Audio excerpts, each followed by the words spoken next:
What do you think was the most challenging part of this 6 weeks? The most challenging part? Yeah, like what was the biggest challenge you faced? Be with nutrition. Like that was the hardest part. Overeating. I was only getting 1,500 calories.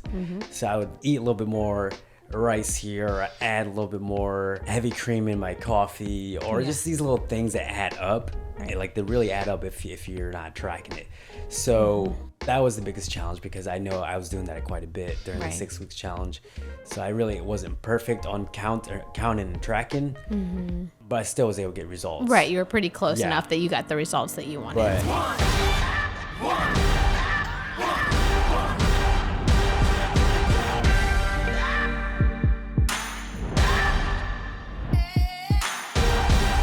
Welcome back, guys, to another episode of 317 Wellness Podcast. My name is Tim. And I'm Jody. And today's episode, we're discussing my 6-week cut that I just completed. Yes. But actually, I have 2 more weeks because I'm going to... Oh, you're going to extend I'm extending it. just a couple more weeks. I'm almost where I want to be at. So we're going to do 2 more weeks. Okay. The perfectionist in you is like, go documenting wise, I'm done documenting like the whole process. Gotcha. So we're going to go ahead and talk about that and just some of the questions that we're going to go over. So really the main big question here is, why did you decide that you wanted to do a 6-week mini cut right here at the beginning of the year? Well, of course, it's the beginning of the year, and normally I do a little 6-week cut at least twice a year, and I do that just because I get complacent. I get a little overindulgent with my food, and I stop tracking throughout the year. So I really try to make sure that I stay at a certain level, so that I can just walk the talk, right? Right. Talk the walk. Walk the walk. Walk the walk. You don't talk. You walk the walk and talk the talk. There you go. What I'm talking about, right? Yes. So, and yeah, as someone who's in the fitness field, I want to make sure that I hold apart. Right. Right. So that's one of the reasons why I do it every year, at least twice a year. Yeah. I see a little bit of like excitement in you too, a little bit with the challenge of like, I don't know, like just to see how lean you can get or how like big you can get to and still be cutting at the same time. So I think for you, it's kind of like a fun mental game for you a little bit too. It is, because like I like the structure. I love the structure of being on a routine, being on a nutrition plan, and just really sticking to that, because you just create better habits. Right. And that's the biggest reason why I enjoy this 6-week cut. So it's not just necessarily the physical for you, it's also like the mental discipline that you're also building in the process. Exactly. Yep. Gotcha. Yeah. That's cool. So how did you approach balancing this cut with also just normal life? Because like doing a cut for like a show, right? That's like a lot, a bodybuilding show. That's a lot of work. But doing a cut and being, working full time and being a dad and everything, how do you feel like you balance that out? This was kind of like a bodybuilding cut, because I was tracking my food, weighing my food, and using a scale at nights, which I guess, how did you deal with me having to weigh everything and spending that time in the evening, just guys sitting there waiting for me? Right. That was probably the biggest thing, is that like I feel like I would get dinner ready, or like dinner would get ready, and then we'd plate my food and the kids' food, and I was like, dang it. So I would try to like always be like, Tim, dinner's ready, and like hold the kids off so you could come in and get your food plated first, because you had to measure it all, and you had to, we just had to, I guess, make sure you had enough for your cut. And I think sometimes that actually didn't work well, and you're like, I still need to eat more protein. So do we have like rotisserie chicken, or is there some other protein you can kind of add in? But yeah, it was sometimes it was a little challenging, because we had to kind of wait for you to measure out stuff. Yeah. And I think the way that I balanced things was that I prep every week, at least for the first few days, and then I would prep midweek. And that really just kept me on a structured plan. And without having that plan, I probably wouldn't hit my goals, because I don't have much to lose. Like I started the 6-week cut with maybe 12% to maybe I'd say about maybe 11-12% body fat, just by looking. I've competed before, so just by looking in the mirror. And I've also got that body, what do you call that, body fat test with the Oh, yeah. Like the in-body scan? You've done that one? Or it's the one where you actually sit in there and you're in the pod thing. I'm not quite sure. The Yeah. pod, I forget what it's called, but where I was able to see where I was at during that time, it was 9%. I remember exactly what it looked like. Okay. So I based it off of that. So I was around, I'd say 11, 12% body fat. And I'd say right now I'm sitting around like, I'd say about 10%. Okay. And the reason why I want to go give myself 2 more weeks is because I'm trying to get down to 9%. That's where I'm really starting to get lean. Not quite bodybuilding yet, but starting to really become shredded. So I guess with balancing my food and stuff like that, I had to do that. That was a priority because I wouldn't be hit my goals. Yeah. Yeah. Yeah. So what about with like work and everything like that? Like how did it work for you to keep with your nutrition goals, but still do everything else? Yeah. I mean, I would just take snacks. Okay. Just little snacks to add into my meals. Yeah. Yeah. Yeah. But, So you switched it up a little bit. So you weren't intermittent fasting as often. I mean, you still kind of did a little bit, right? I did a little bit, but I guess to answer your question with how did I balance with work is what you're saying? Yeah, yeah. So I guess it's just preparation. Right. Just having the preparation of your food. That's how I balance things. You have to have that. That's your number one priority. Right. Right. Okay. And I mean, with workouts and things like that, you typically get, you get your workouts in during the week. Did you feel like it was a challenge during these 6 weeks, or did you want to do more? There was 1 week that I only hit 2 days. I preach about getting 3 days a week because obviously as a busy dad, I have full-time work. Yeah. The family, the podcast, my content, everything that I do, and still trying to maintain my health. Like 3 days is all that you really need. And that's what I keep doing. I still get results from just 3 days. And that's what we learned from, doing our PT certs, right? Yeah, yeah. And you need 3 days. Like that's the minimum. My goal was to hit 4, which I did. But there's that 1 week that I only hit 2, which was frustrating because, I really delayed my progress. Right. So I guess my workouts went pretty consistent. I would either hit it after work, my days off. And mostly I do 2 workouts on my days off and then 1 during the work week. Gotcha. So just get my 3. And then some days I just pushed a little bit more and did 1 extra one during the week, get my 4 in. So gotcha. Yeah. What do you think was the most challenging part of this 6 weeks? The most challenging part? Yeah, like what was the biggest challenge you faced? I think the biggest challenge would just be with nutrition. Like that was the hardest part. Overeating. I was only getting 1,500 calories. So I would eat a little bit more rice here, or add a little bit more heavy cream in my coffee, or just these little things that add up. Right. Like they really add up if you're not tracking it. So that was the biggest challenge because I know I was doing that quite a bit during the 6 weeks challenge. So I really wasn't perfect on counting and tracking, but I still was able to get results. Right, you were pretty close enough that you got the results that you wanted. But so the challenge was just getting hungry at night, wanting to overeat, wanting to eat that piece of cake or what you guys are eating. Yeah, no, I would say probably the biggest challenge that I saw was that I wasn't doing it with you this time. So we weren't we had extra things in the house. I mean, for a good portion of it, I wasn't doing sugar or alcohol, which was probably helpful. Yeah, that was helpful. But then when I started with sugar again, having extra treats and things like that around the house, or I would, kind of make the joke like, did you track that bite? You got to put that bite in your app, like things like that. But I guess the other challenge I would say is like when we went out, like going to your hometown where I really had to make sure I prepped my food. But then there's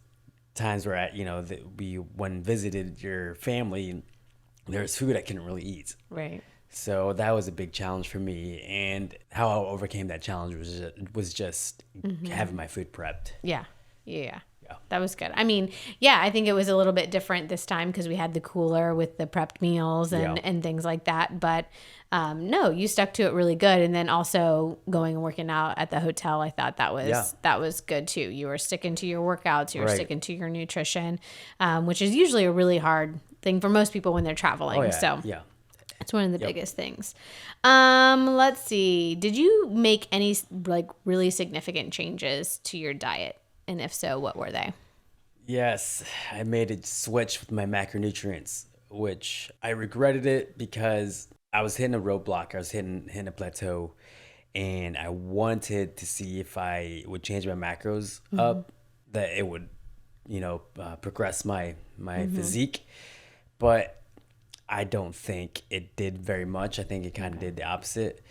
And I felt stronger because I changed it from low carb to higher carbs with, Right. I guess medium protein. I felt stronger, but I just didn't feel like I was getting leaner. And I guess that has to do with just your glycogen and your muscles expanding more. So when I was doing low carb, I was getting leaner and more shredded. So I changed that up, and like I said, I regretted it because I doubted myself. Like I knew that I should have stuck with it because I was almost there. Like, and I just changed it up too late, or I changed it up too quickly, and back to the plan that I was at. So you feel like you may have lost a little bit of progress Just a in little that bit, one. yeah. It was just 1 week though, right? Yeah, I did 1 Okay. week. Okay. But not gonna lie, I did feel stronger. But the goal was to get leaner. Right. So I think that's a really interesting point too for people that maybe don't fully understand like fitness and nutrition and how the body responds to things. Yeah. But that's a really like interesting point that you did 1 week. You changed up your macros. You felt stronger, right? So you got that strength in the muscle, but you weren't lean. So body composition and strength, those two things take, if they're different goals, they take different nutrition plans, right? So if you really want to build muscle, that's a very different nutrition plan than getting lean. Yeah. And so I just find that, that's something I didn't really know or understand until I started getting into fitness and then being around people that do bodybuilding and just all these different, just understanding that the body responds very differently to food and how you want to look and how you want to feel, maybe two very different nutrition plans. So I think that's a really good point there. Anything else to say on that? Yeah, well, I mean, I think I went back to it, and I'm finishing strong. This past week I finished it strong, and then these next 2 weeks I'm just stick to the plan with what I've been doing. Yeah. So on the same lines of nutrition, let's talk about cheat meals. Yeah. With the 6 week cut, like what do you think? How do you feel about cheat meals? Just give me a little insight on that. I think with cheat meals, like if you've been dieting pretty long, like 4 to 6 weeks, you would want to include that cheat meal because it resets your metabolism and it actually helps you lose weight. A lot of bodybuilders do this because they may be hitting that plateau, so they have a good solid cheat meal to help them boost their metabolism. And I overdid it this past weekend with going out to eat for our date. Yeah. Because I ate way too much. I should have just stuck with a good solid cheat meal, but I just indulged, which I was done anyways. So or at least with the six weeks. Yeah. So do I regret that? Yeah, a little bit. But I'm gonna give myself 2 more weeks. Yeah. So when you hear cheat meal, I kind of want to go on this just a little bit more. So what does that kind of look like? Because you said you can have a cheat meal, right? But you said you indulged. Yeah. So there's a difference there, right? There's a fine line. I think some people, when they hear cheat meal, they're like, I can have whatever I want and whatever quantity I want.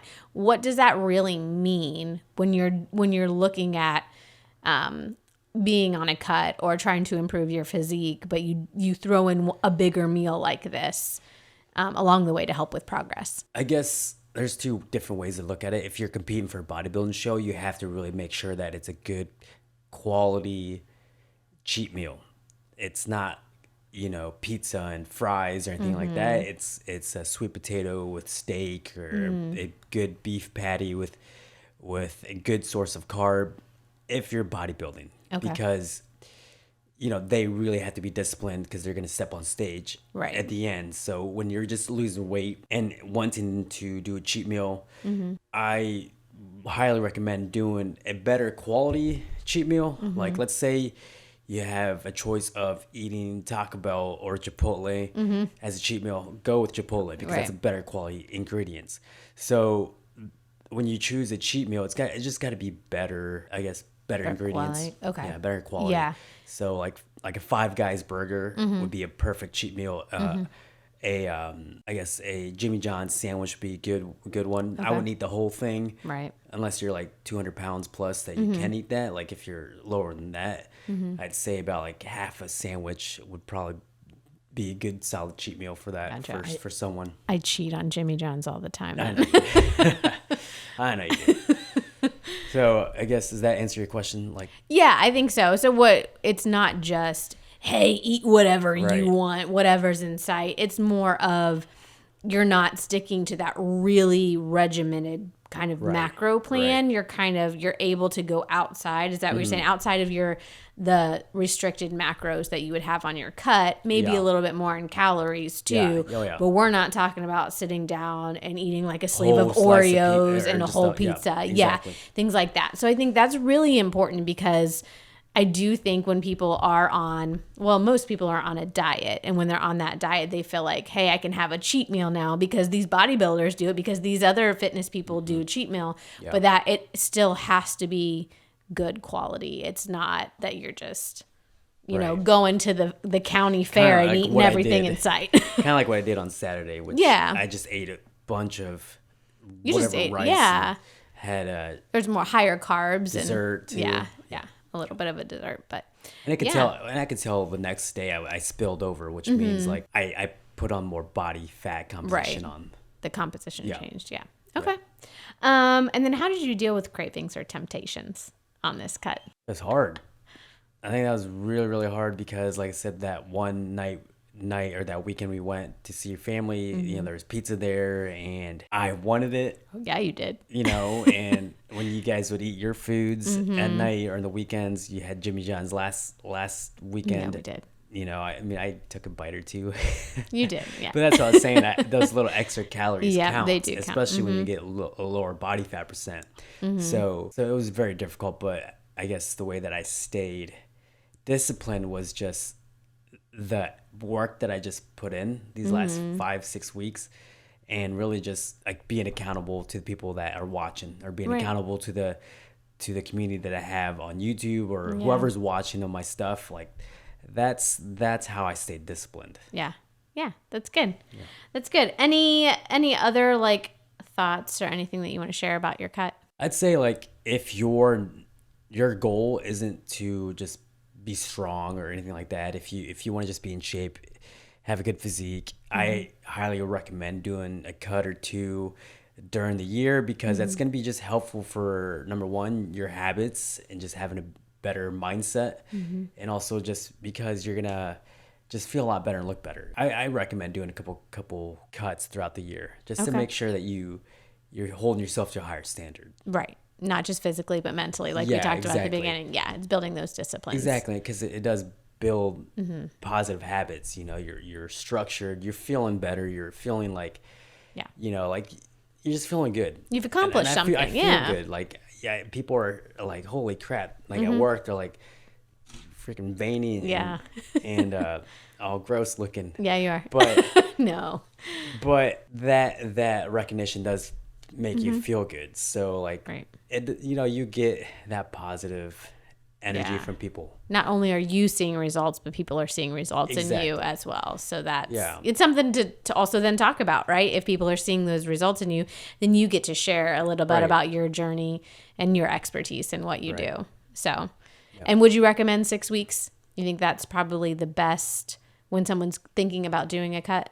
Depends on how much you got to lose. Okay. So if you have a lot to lose, I'd give yourself at least 3 months, 12 weeks. Okay. 12 weeks to 6 months. So that would be enough time for you to really see results if you have a lot to lose. If you're just someone that is kind of out of shape, 6 to 8 weeks is good. Okay. So, yeah. All right. Well, I think that's it. Yeah. Anyways, guys, thank you guys so much for watching. If you enjoyed this video, make sure you give it a thumbs up. If you have any comments with anything that we talked about today, make sure to leave it down below. Check out our website, 317wellness.com, for any free resources and services that we offer. And we will see you guys in the next episode.